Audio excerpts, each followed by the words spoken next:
We had more than 1,000 people joining us in Richmond Park for a mass rally against parking charges, the proposals to charge people for parking in Richmond Park.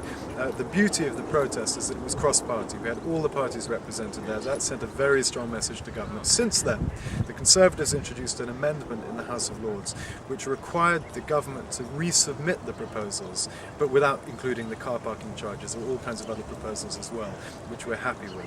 Now, we got this passed by a margin of 2-1, which is a phenomenal success.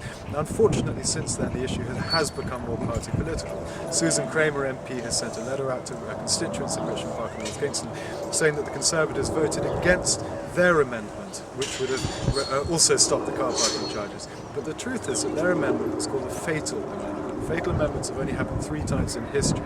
There's not a question, there's no possibility that moderate peers or even vaguely radical peers would have accepted a fatal amendment on behalf of Richmond Park. Why? Because it's a very radical option. It's a nuclear option. But does this mean that you've changed your view on the parking charges in the park? Absolutely not. The Conservative Party is absolutely committed, and this will be a manifesto pledge, to reversing the charges if we form the next government. The only thing we can do in the run-up to the election is introduce an amendment in the Lords requiring the government to look again. That's all we can do.